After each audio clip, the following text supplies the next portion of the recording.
All praise be to God Almighty, Lord of the worlds.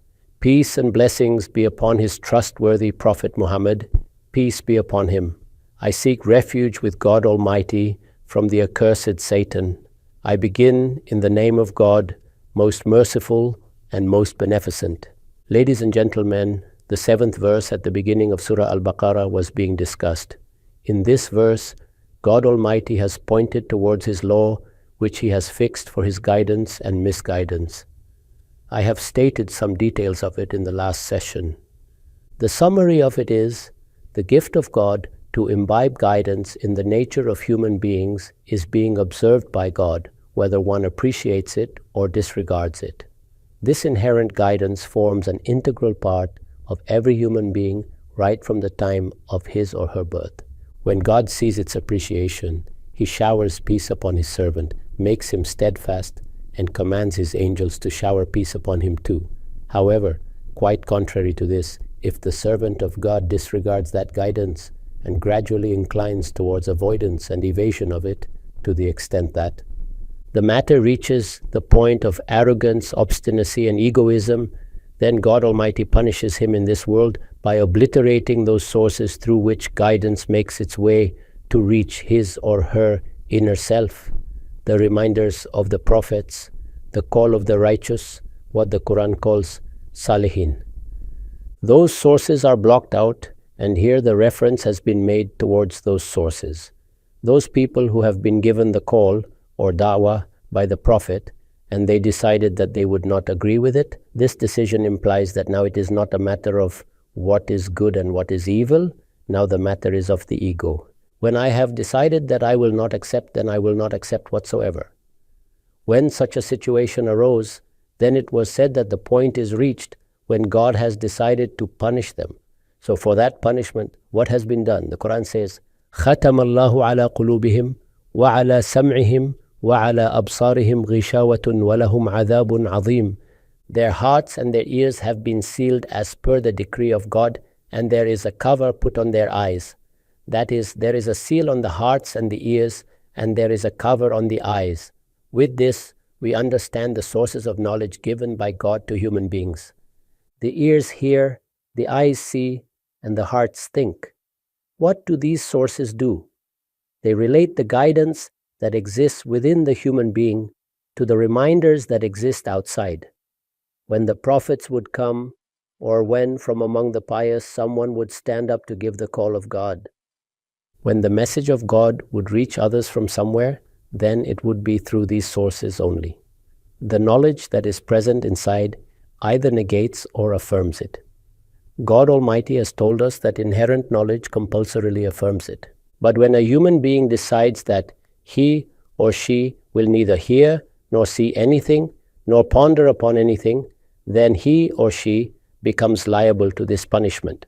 On this, there is a note in Al-Bayan. From this, it becomes clear that the da'wah of faith and guidance enters a human being through the heart and mind, eyes and ears. That is, the faith and guidance made manifest to human beings by God Almighty.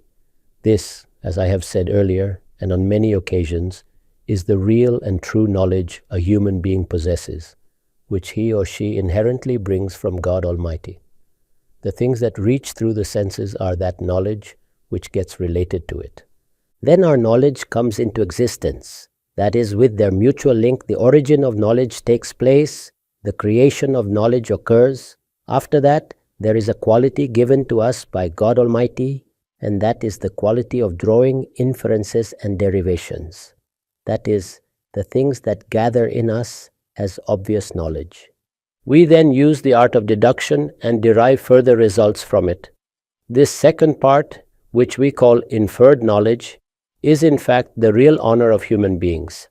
That is, what he or she has brought from God Almighty. If he or she makes the right use of it, then the basis of inference is also correct. Generally, there is not much error in the principles and rules of inference. The rules of logic devised by Aristotle are similar to those of uruz as they exist in poetry. That is, you have a natural awareness of them, and if you learn them also, then you will develop a better sense of how to organize propositions of logic. But those fundamentals upon which this understanding is to develop depend on the axiomatic knowledge that has been imbibed within you, that knowledge which has been made evident inside human beings. To arouse it, to make one aware, and to draw attention towards it, the prophets, peace be upon them, remind about them. I have said repeatedly that the knowledge about religion that is found within is based on 2 points. One is the consciousness of his existence, along with the acceptance of his oneness, that is, other than God Almighty. There is no inherent scope for belief in another deity, a single God, a single creator, a single master. His awareness is present, and the external reminders give him a name, a title, raise awareness of him, and give a fixed concept for him. They do no more than this. The second is the awareness of good and evil. The former was stated in Surah Al-Araf when it was said, "Alastu bi rabbikum qalu bala shahidna." I had taken an oath from you. Am I not your Lord? And you accepted, saying, yes, without doubt. Undoubtedly, you are our Lord, and we are your servants. And the second has been stated when God Almighty said, فَأَلْهُمَا فُجُورُهَا وَتَقْوَاهَا. When I had given the final shape to the soul, and after perfecting it, the personality of a human being to perfection, then I also inspired it with its wickedness and its righteousness. That is, the awareness of the limits and the avoidance of those limits as well, the faithfulness towards God. Life within the bounds of right morality and the avoidance of evil, the awareness of both was given. This awareness of good and evil has come along with the human being. Regarding religion, these two are present within. Now, based on these two things, the structure of religion that has to be formed, and for which the prophets come to give it, initially, they arouse awareness of those two things. They remind and awaken them, and then, based on them, they highlight the ability of inference so as to reach a point where the whole structure of religion comes before us.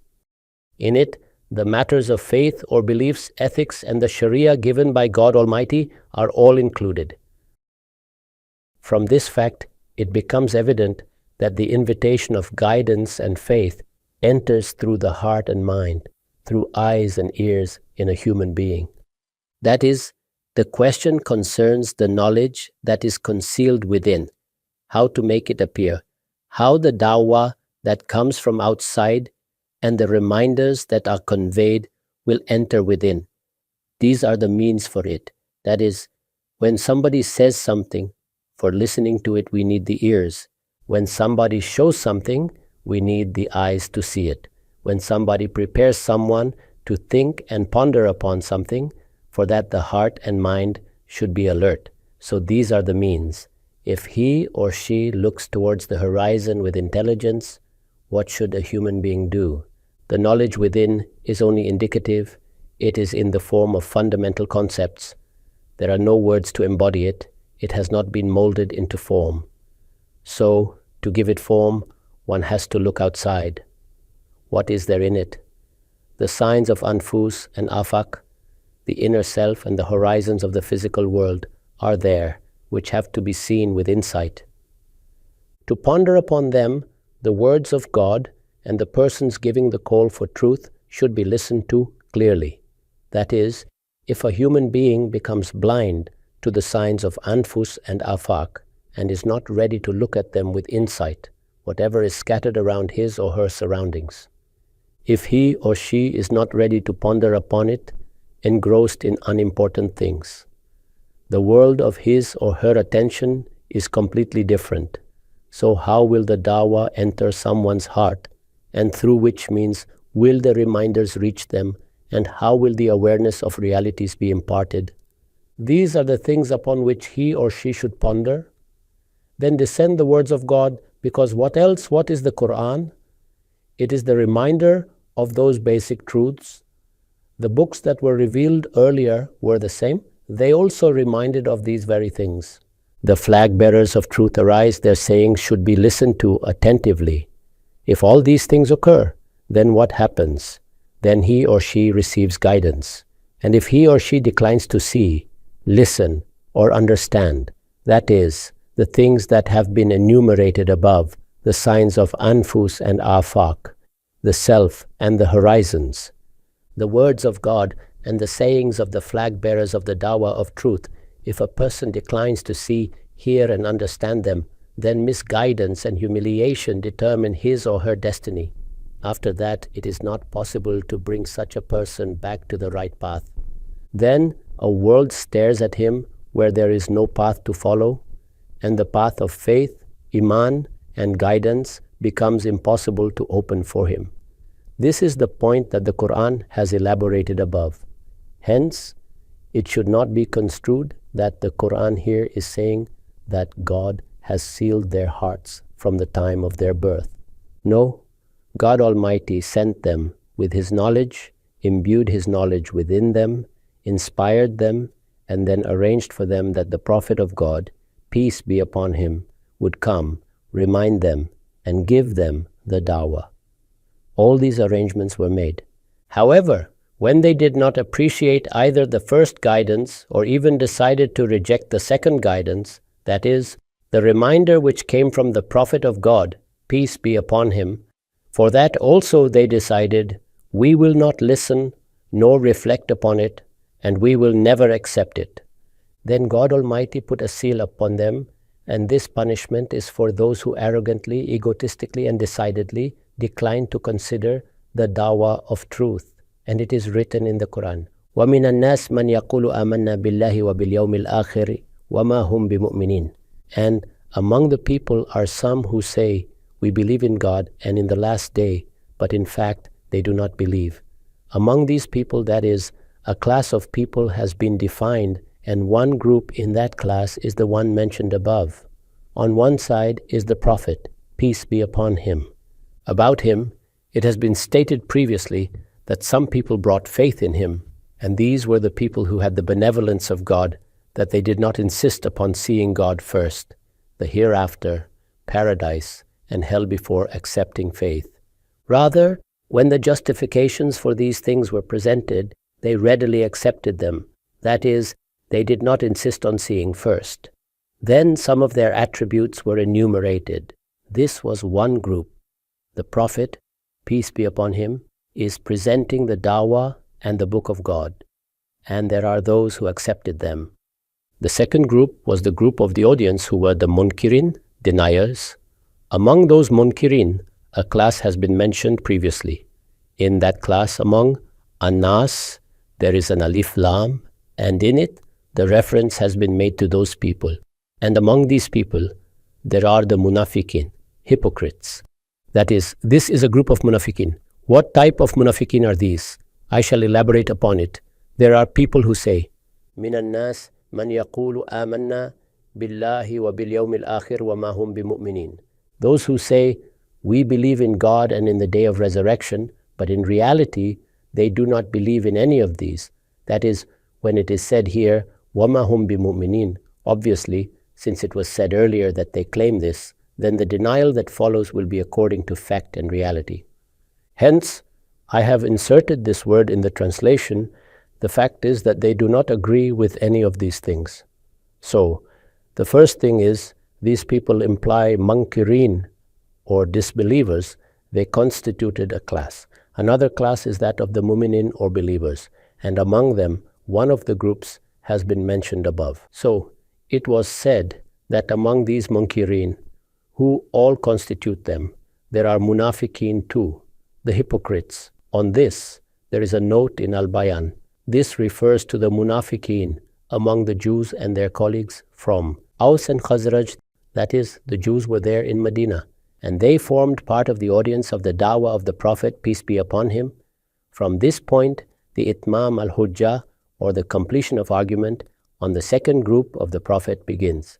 I have, in my lectures as well as in all those places where I have made efforts to teach deen, explained that this is a special privilege of the Prophet, peace be upon him, that he completed the arguments of God upon three groups. Firstly, the polytheists or mushrikeen of Arabia, who were his community.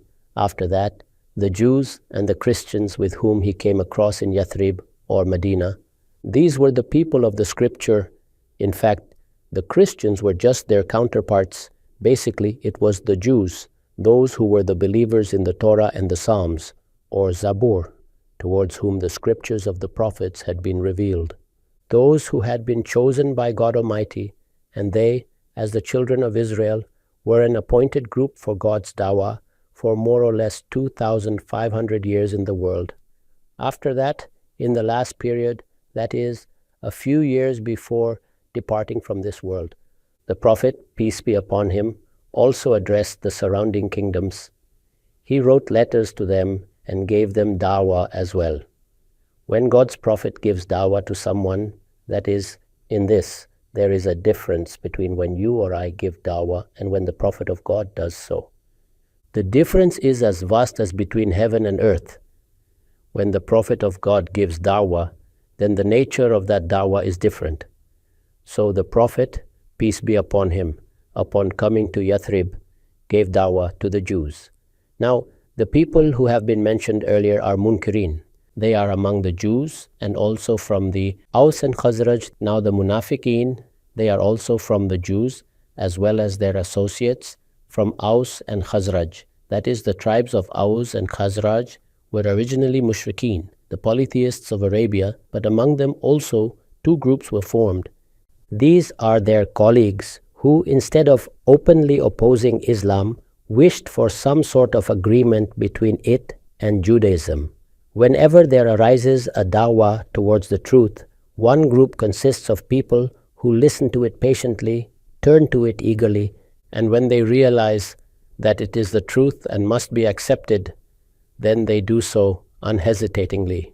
Always such a group exists whenever there is an invitation towards the truth. Obviously, if that call is through a prophet, then there cannot be any hesitation. When one is determined, it is done. And if that dawah is through a person of virtue, then it happens that as far as basic principles are concerned, it becomes obvious that this is the right path. There may remain some differences in details, but there is nothing wrong with that. Still, it becomes clear that this is the only way through which reflection on religion can occur, or according to which life can be led. This situation has been described that the beacon of truth arose and they welcomed it. On the other side are those who decided that they would not accept. On the third front are people who keep looking for a situation where there is a compromise between what they had believed earlier and what these new people call for. Here, it has been interpreted as a wish for a compromise between Islam and Judaism. They wished for a sort of accommodation. Their opposition was hidden behind a pragmatism and a shield of expediency. That is, they were opposers and were not ready to accept, but at the same time felt it was not prudent to oppose openly. So what was to be done? To take up such a position where things remain more or less the same, where there are no repercussions, and somehow a deal is struck. In trying for this, they did not reject Islam completely as a matter of policy and insistence as proper. That is, they had reached the conclusion that it was no longer possible. Now they would have to be tactful with this dawah. The popularity that it had gained, the leaders of the tribes of Aus and Khazraj had already accepted this faith. In Medina, this dawah had achieved a special status. They had invited the Prophet, peace be upon him, from Makkah for migration, the Hijrah. The Prophet, peace be upon him, came down at their invitation. With this, the complete destiny of Yathrib had changed entirely. In such a situation, they thought that if they opposed openly, as their counterparts were doing, if they developed the attitude of insistence and challenged them openly, then it would have dire consequences. This stage is natural. It happens with any call of truth when people realize that it is not possible to oppose and they have to devise means to coexist with it. So they thought that the policy of blatant rejection and insistence is not correct. It is against practicality. On the contrary, their point of view was that to the extent of remaining on their ancestral ways, they should adapt themselves to Islam. The practicality would be such that one remains firm on his position while also finding space for the other. That is, it happens that you say the principles differ so much that there cannot be any compromise. And second, that you make room for others. These people adopted the latter way. Hence, they presented their faith in God and the hereafter before the Muslims. This was the doctrine that they already believed in. Even now, if we wish to talk to the Jews and the Christians, they do believe in God and in the hereafter. They believe that there is a Lord of the universe and that one day they have to be accountable to that Lord for what they do. Hence, they presented their faith in God and the hereafter and wanted from them what was the problem that arose actually. The problem was that along with Allah and the Day of Judgment, there was a demand to accept the Prophet as well. That is, it was being said that the God whom you believe in has sent a Prophet. He has revealed his book. There is a demand emanating from belief in God. They accepted Allah, also accepted the Day of Judgment, and presented this iman of theirs. It has been stated as Man yaqulu amanna billah wa bil yawmil akhir. When they say, we have accepted God and also accepted the Day of Judgment, but now the Prophet has come from God. If the information about the Prophet was not there, if acquaintance with the Prophet had not taken place, if the dawah of the Prophet had not reached them, then it was fine, believe in Allah, have faith in the Day of Judgment, and based on your virtuous deeds, prepare for accountability. But now the Prophet of God has come before you. The dawah has been presented, the message has reached. So now believing in Allah means believing in that Prophet, and the hereafter has to be believed in the way the Prophet tells it. From God, in whom we believe, his ambassador has come. This was the condition which they had come across. They wanted the Muslims to accept the Prophet for themselves, but not insist that the Jews must accept him too. That is, their tactic of practicality was that we accept that Muhammad bin Abdullah is the Prophet of God, we accept it. However, it is not necessary for us. As they were among the Aus and Khazraj too, they used to say to their allies that the Jews should not be pressed to believe this. Their religious creed is already complete. They are the followers of prophets, they have their books. So please do not insist that they must accept the dawah of the deen or the sharia that you are presenting. There are commonalities in the fundamental dawah of the religion. Accept God, the Day of Judgment, and do virtuous deeds. And this was what they presented. If you think about it, there is a point in it which could have impressed people. We also experienced this in India. When people were presented with the dawah of Islam, they said that insisting that only Muhammad, peace be upon him, had the truth, and that there is no way without accepting his dawah and his book is improper. There are many ways to reach the truth. Those ways were shown earlier too by many avatars and saints. Hence, those ways also lead to the truth. And this too is one of the ways to reach the truth. We accept that. Many such people were there. Mahatma Gandhi himself was among them.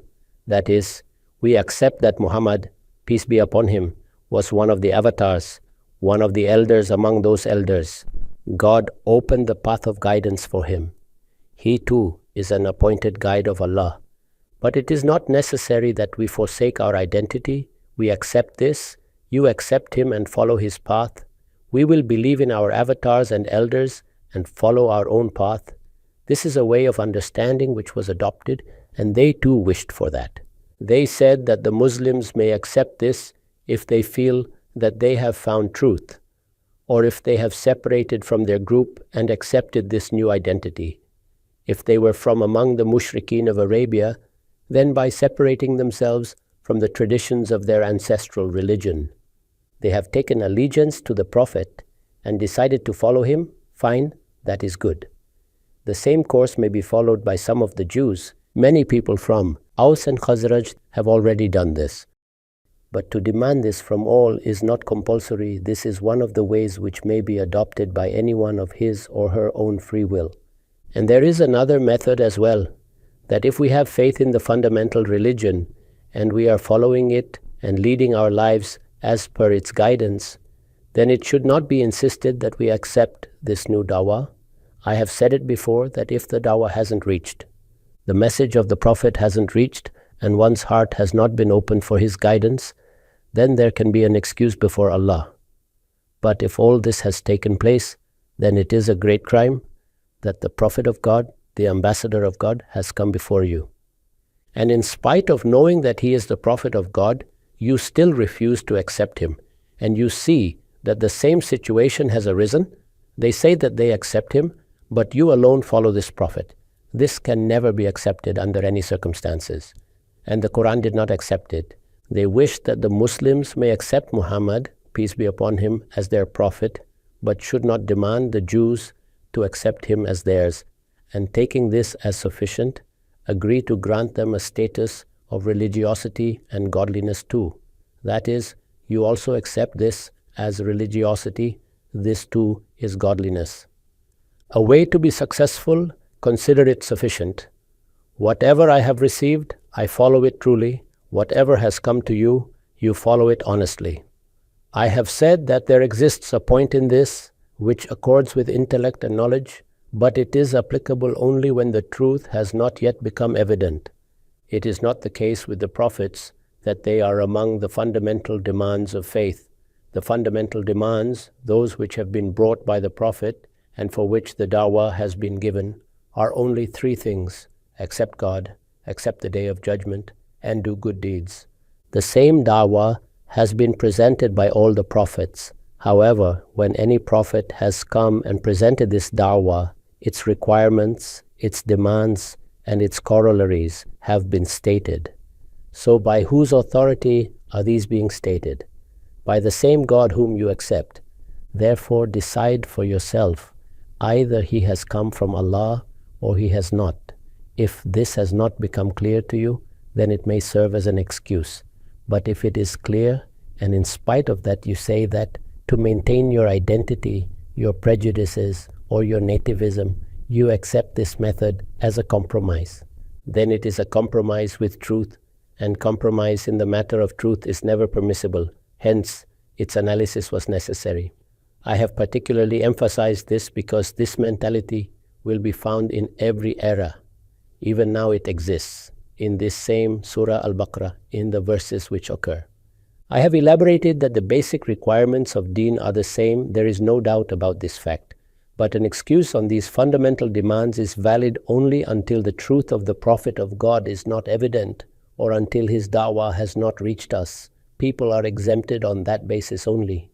As this was the dawah that had to be conveyed, if they had this dawah from before, they should follow it.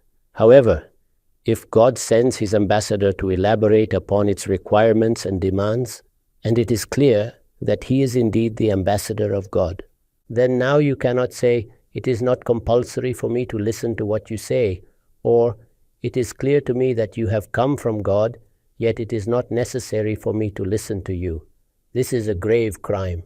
It is as serious as a person who, while believing in those 3 points, goes on to kill a Muslim. He will be held accountable, and so will this be taken into account. This is that fundamental matter which, when not clear, people fail to understand. How the Quran declares that whether there are people having Iman, Jews, Christians, Sabian, or any other group, for God these are the 3 demands. There is no doubt that these are the fundamental requirements of religion. But the question is whether the Prophet of Allah has come to elaborate on these fundamental requirements or not. And if he has come, then has the dawah reached you or not? And if it has reached you, and it is clear that he is the Prophet of God, then what is the reason for refusing him? This is the position which must be clearly understood. So, it was said that the Jews should not be demanded to accept him as their prophet, and that recognizing their religiosity and godliness should be considered sufficient. They thought that in this way, the dilemma of kufr and iman that had arisen in Yathrib would come to an end. The reason they gave for this suggestion was precisely this: when you demand that people should shed their identity, that the Jews no longer remain Jews, the Christians cease to be Christians, and the mushrikeen of Arabia abandon their ancestral religion to adopt a new identity with the Prophet, peace be upon, and join the group of believers. This, they thought, is a tall order. Such a demand, in their view, would not be easily accepted by the people. It would create a dilemma and disturb peace and order. Hence, pragmatism and practicality demanded, since the basic dawah is the same, and its demands have been fixed among the Jews just as they are. Now defined among the Muslims that whoever wishes, by fulfilling its requirements, may accept Muhammad, peace be upon him, as the Prophet of God, and whoever wishes, while acknowledging his prophethood and recognizing him as the Prophet of the Muslims, may continue upon his own path. This was the suggestion which they presented to the Muslims. You must understand this well, after which the verse ahead will be understood. They were of the opinion that the dilemma between kufr and iman that had been created in Yathrib would come to an end, and both groups would be able to live a life of peace and order. This strategy was interpreted by them as an endeavor for conciliation. In the future, when they would claim that they were advocates of conciliation, they would actually be referring to this point. It was stated, يُخَادِعُونَ اللَّهَ وَالَّذِينَ آمَنُوا وَمَا يَخْدَعُونَ إِلَّا أَنفُسَهُمْ وَمَا يَشْعُرُونَ. They wish to deceive both God and the believers. Now see, they wish to deceive both God and the believers. This implies that there is no intention for righteousness. Such a suggestion can only come from such a person. A person with a sound heart and mind would ask, object, and try to understand the situation. He would not decide between good and evil from this perspective. The first question for him, in the case of good and evil, is what is good and what is evil? Many people ask me about the Quran's statement that the majority is never on the side of righteousness. Generally, this is the experience of the prophets, that whenever dawah was given, only a minority accepted the truth. That minority dedicated themselves wholeheartedly, but the attitude of the majority was one of avoidance and evasion. So, when a democratic system is established, why should the decision of the majority be taken as final? I tell them that in a democratic system, we do not decide on good and evil. This premise is totally wrong. The decision on good and evil is always based on arguments. It is never based on how many people in a community accept it. There, the standard is the same which my honorable ustaz had placed before me when I became his student, that even if your reflection leaves you, still you will remain steadfast upon the truth. This is that position of truth, even if our shadow deserts us. What happens there is that the method is adopted to decide on issues. These are two different matters. There may be disputes among people. Their rights are equal, and if the decision is made on the basis of right and wrong, it is excellent. But if this is not possible, then that stalemate is resolved through this principle, and this is its peaceful way. In this, there is no decision between right and wrong. The second principle of the democratic system is that the decision of the majority will be accepted as implementable in practice, but it is not necessary to accept it as something based on truth. Hence, it is the right of the minority to criticize it and to mold public opinion against it. So as they said that we believe in God and in the day of judgment, I have written that both these things are agreed upon by us. Therefore, any further demand as a condition for iman for us should not be made from your side. This is what they used to say. The fundamental dawah has already been accepted by us, so do not insist on accepting Muhammad, peace be upon him, as the Prophet of God. Now what has the Quran said? It said that in reality they do not believe in any of these things. وَمَا هُمْ بِمُؤْمِنِينَ. Hence, if they had truly believed in God and the day of judgment, they would not have adopted this attitude of hypocrisy.